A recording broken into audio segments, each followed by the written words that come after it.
Enganam-se os que acreditam que me farão calar. Estas palavras não foram escritas por um mártir diante do carrasco, nem por um apóstolo nas catacumbas de Roma. Foram escritas por um homem que, aos 30 anos de idade, ainda adorava deuses pagãos. Um filósofo que buscava a verdade nos livros errados. Um pai de família que não conhecia Cristo. E você, já se perguntou o que faria se, ao descobrir a verdade, ela custasse tudo o que você ama? Sua família, sua terra, sua liberdade? Esta é uma história real da nossa fé católica. Uma história sobre um homem que encontrou Cristo nas páginas do Evangelho e pagou o preço mais alto por defender quem ele realmente é. Santo Hilário de Poitiers foi chamado de Atanásio do Ocidente, o defensor que salvou a fé cristã no século IV. Mas poucos sabem que ele começou como pagão, que foi arrancado de sua família, exilado por 5 anos em terras estrangeiras, perseguido por imperadores, tudo porque se recusou a negar uma única verdade. Hoje, você vai descobrir como um buscador da verdade se tornou o maior guardião da divindade de Cristo no Ocidente. E por que, mesmo após 1700 anos, sua coragem ainda nos desafia. Se você gosta de histórias reais de fé e coragem, deixe seu like agora. Isso ajuda essa história a alcançar quem precisa ouvi-la. Prepare-se, porque o que você vai ouvir mudará a forma como você vê a própria fé. Poitiers, França, início do século IV. Imagine um jovem sentado em sua biblioteca particular, cercado por pergaminhos de filosofia grega. Sua família é rica, influente, pagã. Ele tem tudo o que o Império Romano pode oferecer: educação privilegiada, conforto, futuro garantido. Mas há algo que o dinheiro não compra. Algo que os filósofos não conseguem responder. Para que existe o ser humano? Hilário olhava para as estátuas dos deuses em sua casa. Júpiter, Minerva, Apolo, belos, imponentes, mas vazios. Ele via seus pais oferecendo sacrifícios, seguindo rituais, buscando favores, e sentia um vazio profundo no peito. A filosofia hedonista de sua cultura dizia: seja feliz, busque prazer, aproveite a vida. Mas prazer não era felicidade. E a vida terminava. Sempre terminava. Na morte, no pó, no esquecimento. Nas noites silenciosas de Poitiers, quando os servos dormiam e a casa descansava, Hilário caminhava pelos jardins sob o céu estrelado. Olhava para cima e sussurrava para o universo: se existe um Deus verdadeiro, que ele se revele. Ele não sabia ainda, mas sua oração já estava sendo respondida. Anos depois, já casado, pai de uma menina chamada Abre que ele amava ternamente, Hilário continuava sua busca. Lia Platão, estudava os estoicos, mergulhava no neoplatonismo, até que um dia, alguém lhe ofereceu um livro diferente. Um texto que os cristãos chamavam de Evangelho. Hilário abriu a primeira página e leu. No princípio era o Verbo, e o Verbo estava com Deus, e o Verbo era Deus. Algo aconteceu dentro dele.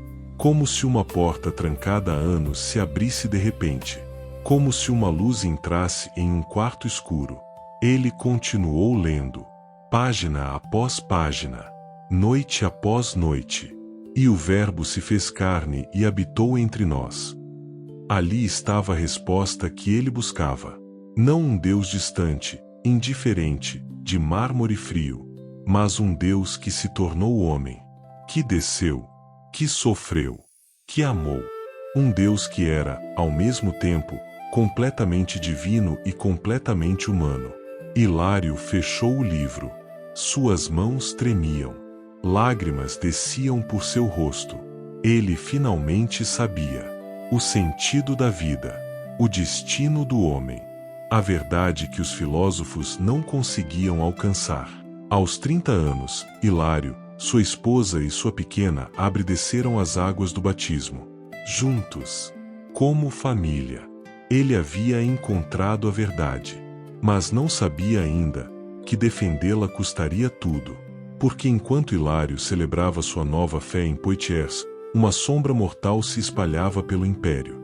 Uma heresia que negava exatamente o que ele havia descoberto, a divindade plena de Jesus Cristo. E essa heresia tinha o apoio do próprio imperador. O ano é 353. Hilário, agora batizado há alguns anos, vive uma vida familiar guiada por Cristo. Sua casa é um pequeno santuário. Ele ensina as Escrituras à pequena Abre. Ora com sua esposa. Participa da comunidade cristã local. Mas algo está acontecendo. Algo perigoso. Nas reuniões da igreja, os bispos sussurram preocupados. Cartas chegam do Oriente trazendo notícias perturbadoras. Uma doutrina está se espalhando como fogo em palha seca. O arianismo. Um padre chamado Ário havia começado a ensinar algo que parecia razoável, lógico até. Ele dizia: Jesus é especial, extraordinário, a primeira e maior criatura de Deus. Mas ele não é Deus. Não da mesma essência do Pai. Ele foi criado. Existe um tempo em que ele não existia. Parece uma diferença pequena, não parece? Uma questão teológica para estudiosos discutirem. Mas Hilário entendeu imediatamente o que estava em jogo. Tudo. Se Cristo não é verdadeiro Deus, ele não pode nos salvar. Se ele é apenas uma criatura, ainda que exaltada, a distância entre Deus e o homem permanece intransponível. Se ele não é da mesma essência do Pai, então o abismo entre o Criador e a criação nunca foi atravessado. E se isso for verdade, não há redenção, não há esperança, não há salvação. Hilário entendeu. Essa heresia não atacava um detalhe da fé. Ela destruía o próprio coração do cristianismo. E o pior, o imperador Constâncio, filho do grande Constantino, havia abraçado o arianismo. Bispos arianos ocupavam as principais dioceses. Concílios eram manipulados. Documentos eram forçados. Quem resistisse era exilado, deposto, silenciado. A igreja estava sendo tomada por dentro. Foi nesse momento de crise que algo extraordinário aconteceu. O povo e o clero de Poitiers, vendo a vida exemplar de Hilário, seu conhecimento das Escrituras, sua firmeza na fé, tomaram uma decisão. Eles o aclamaram bispo.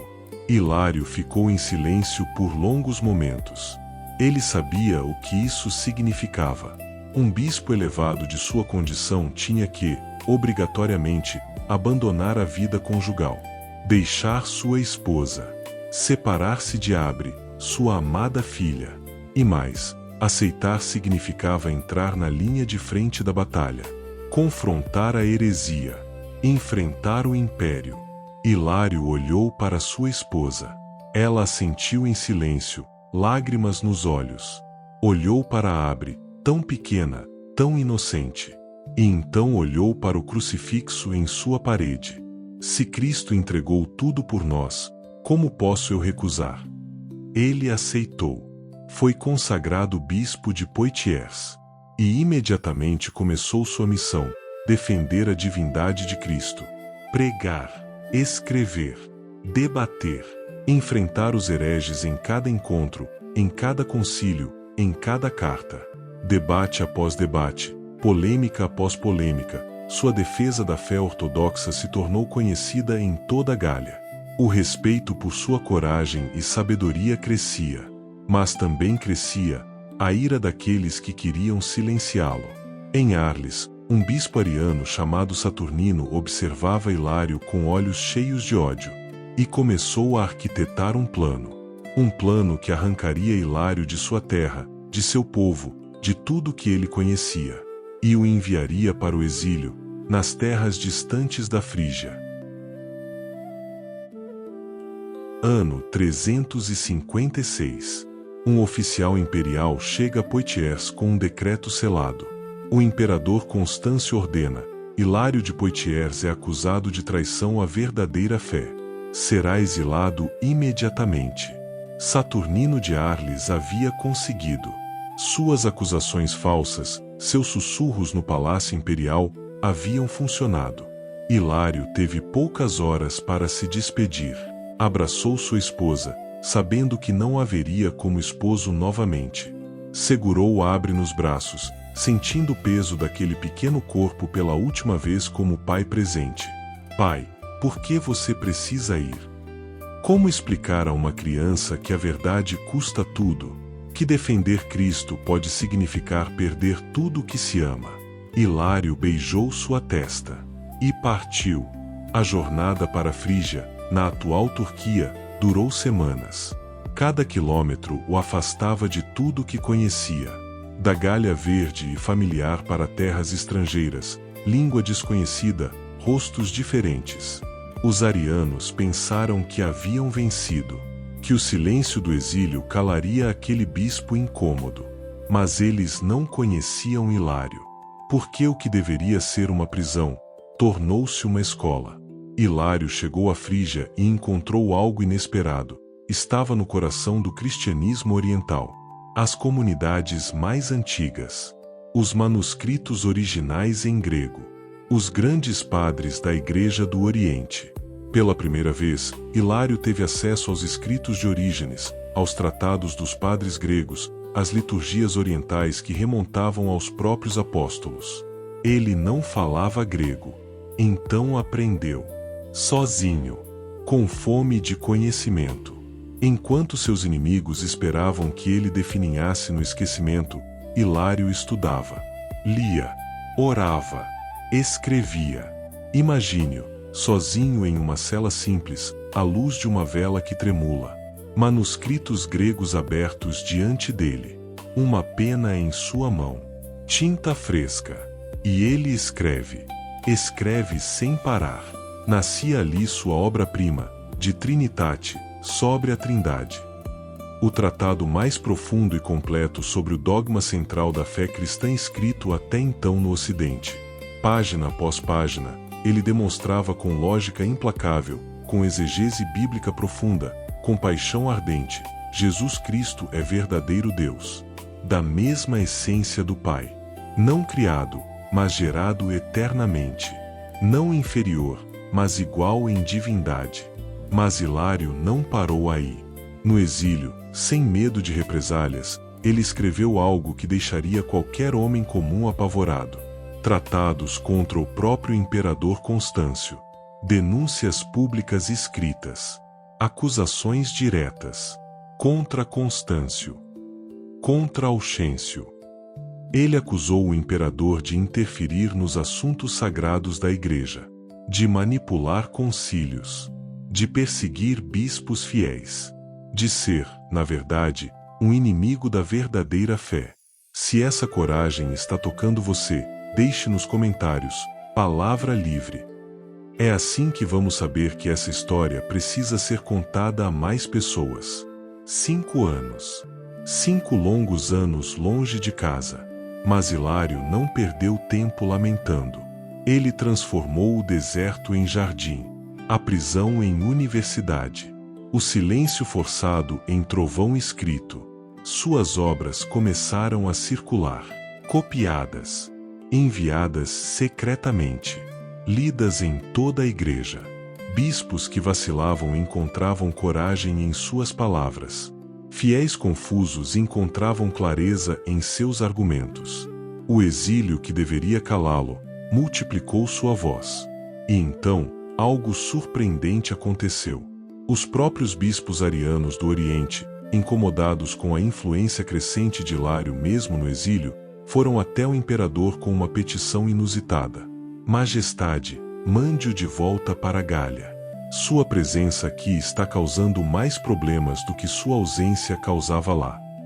Em 360, subornados pela própria heresia que queriam silenciá-lo, Hilário foi autorizado a retornar. Mas o homem que voltou para Poitiers não era o mesmo que havia partido. Ele voltava mais sábio, mais forte, mais perigoso para a heresia. e voltava com uma missão clara: salvar a fé do Ocidente.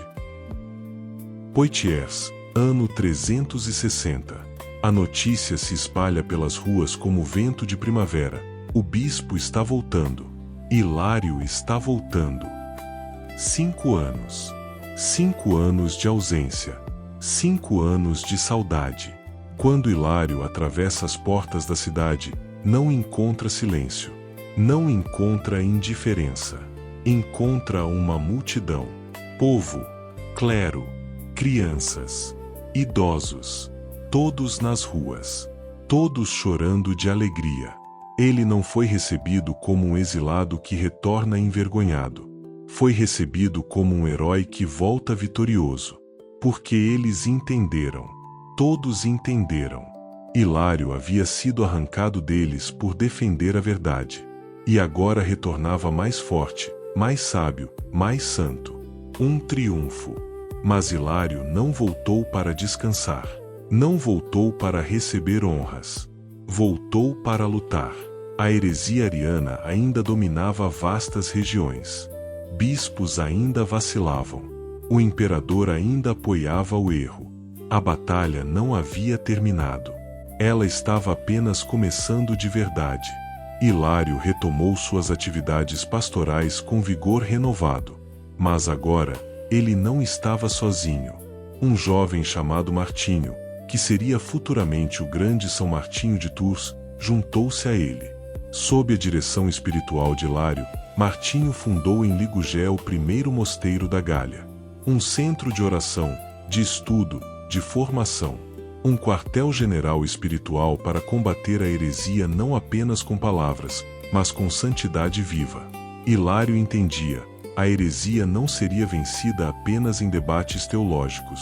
Ela seria vencida por comunidades cristãs autênticas, por monges que rezavam, por fiéis que viviam a verdadeira fé, palavras escritas, vidas transformadas, estruturas eclesiais fortalecidas. Hilário convocou um concílio em Paris, reuniu bispos, apresentou seus escritos do exílio, defendeu, ponto por ponto, a divindade plena de Cristo. Viajou por toda a França, pregando, ensinando, debatendo publicamente com hereges arianos. Imagine a cena: uma praça repleta de gente. De um lado, bispos arianos, apoiados pelo poder imperial. Do outro, Hilário, sozinho, com apenas suas escrituras e sua convicção. Se Cristo é apenas uma criatura, ele não pode nos salvar. Se ele não é verdadeiro Deus, nossa fé é vã. Mas as escrituras são claras. E ele citava Evangelho de João, cartas de Paulo, salmos, profetas. Cada versículo uma espada de luz cortando a escuridão do erro. Um a um, bispos que haviam cedido à pressão ariana começaram a voltar à ortodoxia. Comunidades que estavam confusas encontravam clareza. A maré estava virando. E aqui está algo notável sobre Hilário: ele era duro com o erro, mas misericordioso com os que erravam. Bispos que, arrependidos, voltavam à fé católica, eram recebidos por ele não com vingança, mas com abraços. Não com humilhação, mas com restauração. Humano nas vitórias, ainda mais humano em aceitar os arrependidos.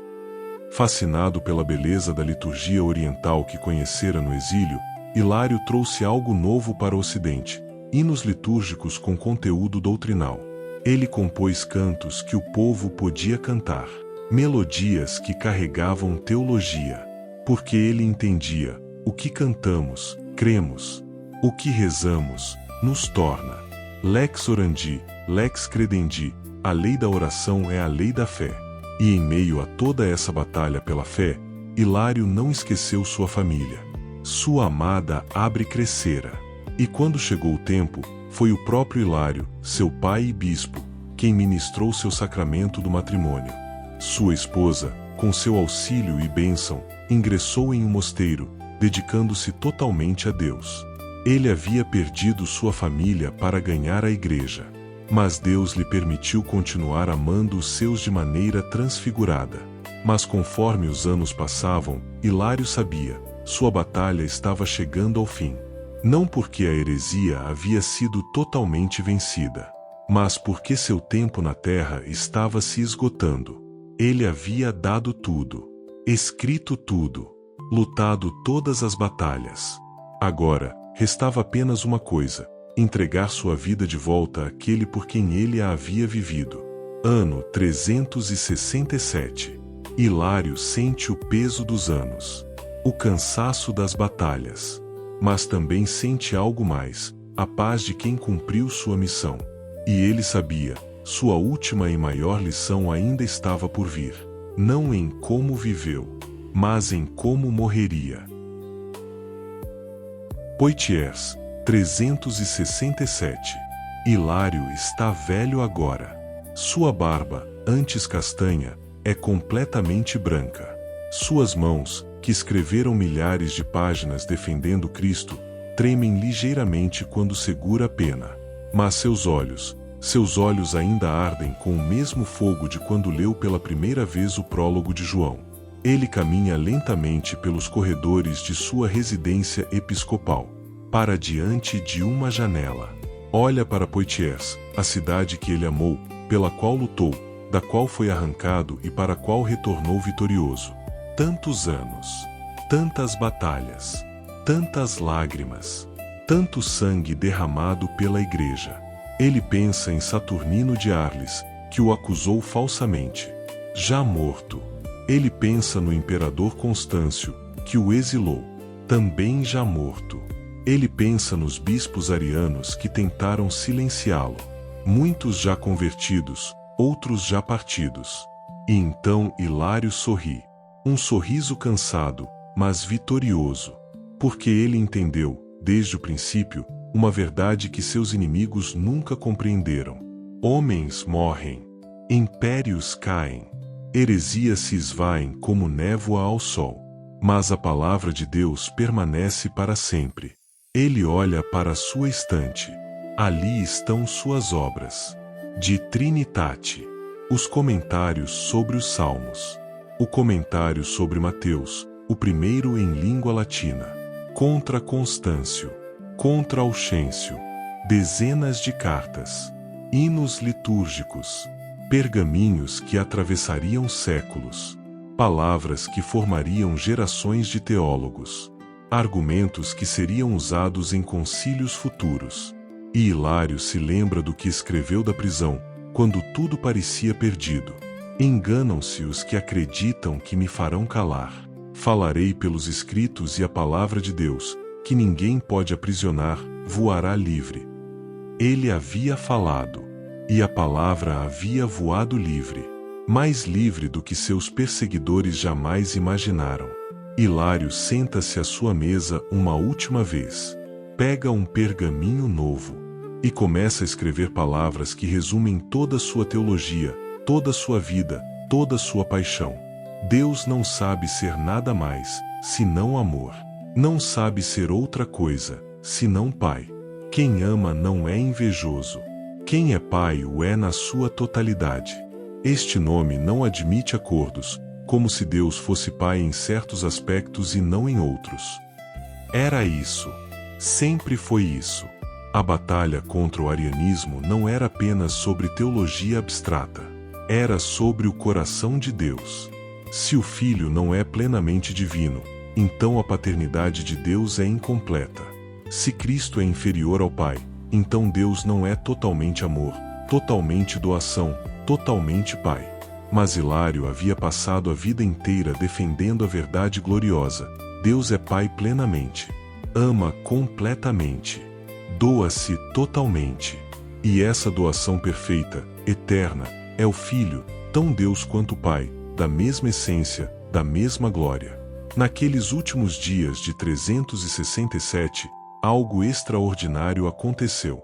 Hilário não precisou esperar séculos por reconhecimento. Não precisou aguardar processos de canonização. O povo já o chamava de santo. Enquanto ainda respirava, enquanto ainda caminhava entre eles. Hilário sente o peso da morte se aproximando. Não com medo, mas com expectativa. Como um exilado que finalmente vai para casa. Como um soldado que finalmente depõe as armas. Como um filho que finalmente verá o pai de frente, com um sorriso. Ele reúne os fiéis. Martinho está ali, seu discípulo amado. Outros bispos que ele formou.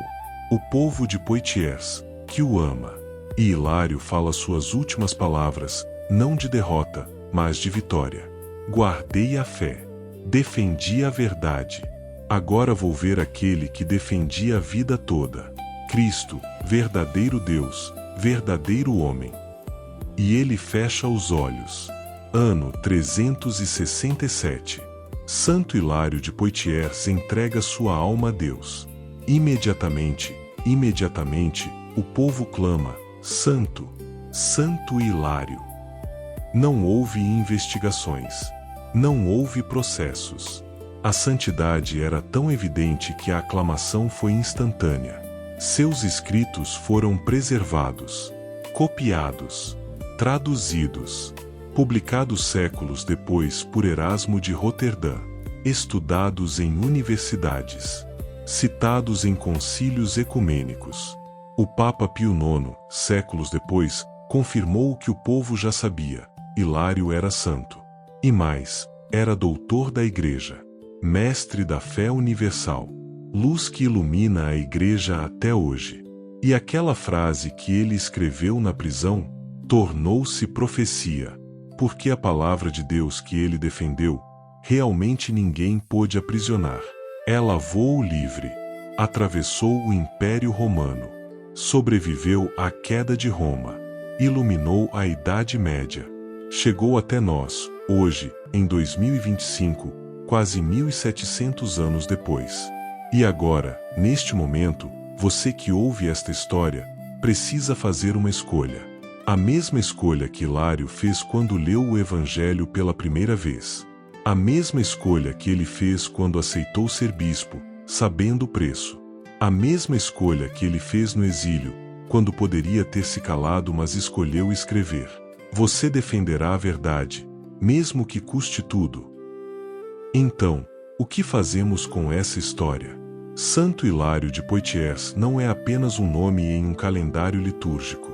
Não é apenas uma estátua em uma igreja antiga. Ele foi real. Sangrou, chorou, amou, perdeu, lutou e venceu. Hoje, você e eu não enfrentamos o imperador Constâncio. Não seremos exilados na Frígia, mas enfrentamos algo igualmente perigoso: a tentação de silenciar, de não incomodar, de aceitar meias-verdades para evitar conflito, de diluir Cristo para agradar o mundo. Quantas vezes, por medo, por conveniência, por cansaço, nós deixamos de defender quem Cristo realmente é? Quantas vezes escolhemos o silêncio cômodo ao invés da verdade incômoda? Hilário deixou sua família, foi exilado, escreveu contra imperadores, arriscou tudo. E nós? Temos medo de um comentário nas redes sociais, de um olhar de desaprovação, de sermos chamados de radicais por acreditar no que a Igreja sempre ensinou. Mas aqui está a boa notícia, a notícia gloriosa que Hilário nos deixou. A palavra de Deus ninguém pode aprisionar. Ninguém. Nem imperadores. Nem heresias. Nem nossa própria fraqueza. Porque Cristo é quem Hilário disse que ele é: verdadeiro Deus, verdadeiro homem. Não meio Deus. Não quase Salvador. Mas Deus completo, que se fez homem completo, para nos salvar completamente.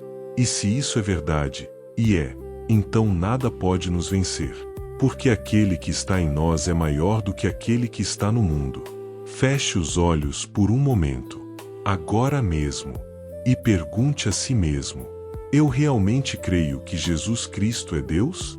Não teoricamente, não como tradição cultural, mas como verdade ardente que transforma tudo. Se você crer, realmente crer, então você também terá que fazer escolhas. Talvez não tão dramáticas quanto Hilário, mas igualmente reais.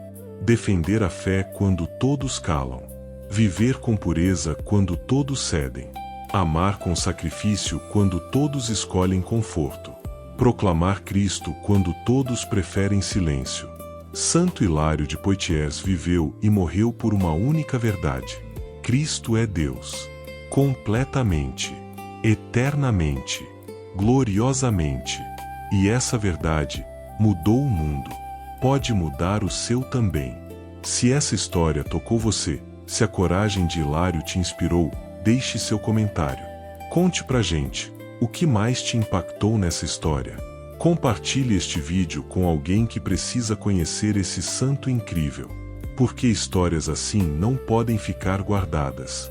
Elas precisam voar livres, como a palavra de Deus. Curta este vídeo.